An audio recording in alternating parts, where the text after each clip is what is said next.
So this is the semi-flexible solar panel installed on the hatch to supplement the one I have on the roof. It's SunPower, like 21% efficient cells, 6 across the top, 6 down the side, -3 here at the bottom to avoid this windshield wiper mechanism. So that's 33 cells. It's rated for 105 watts, and that fits in the visible area back here. It's less than ideal because the glare, the sun's going to bounce off some of this glass and so forth. But it's nice being on the other side of the glass. You don't have to worry about the wind and adhering it and so forth. I may come back to that later, but for the moment, it's a nice solution. Eventually, I'll do a windshield wiper delete, which will take this and prevent that from shading. And then the wiring for the windshield wiper and these heating elements are inside the side here frame of the hatch. It comes down nice and neat and tidy.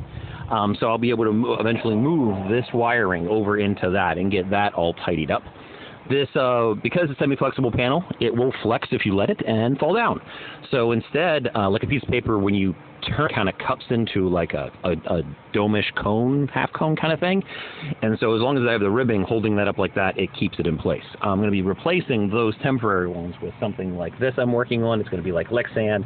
It's going to have a little notch on the side and curved up to fit that correctly. So that will work nicely for that.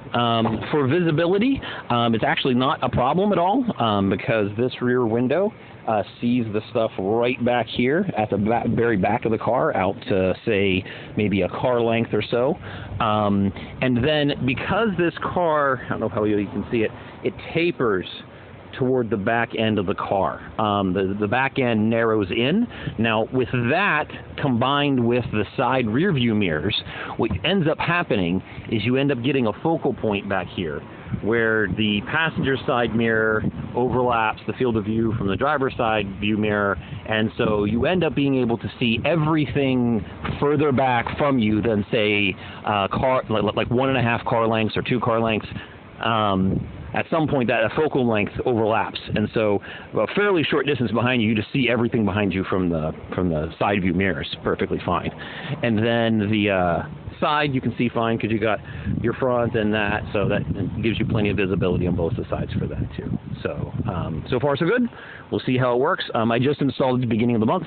Hasn't been installed a month yet, but so far it's tracking to look like it might be another 40 kilowatt hours a year. We'll find out in a year to see how close that comes. But so far so good.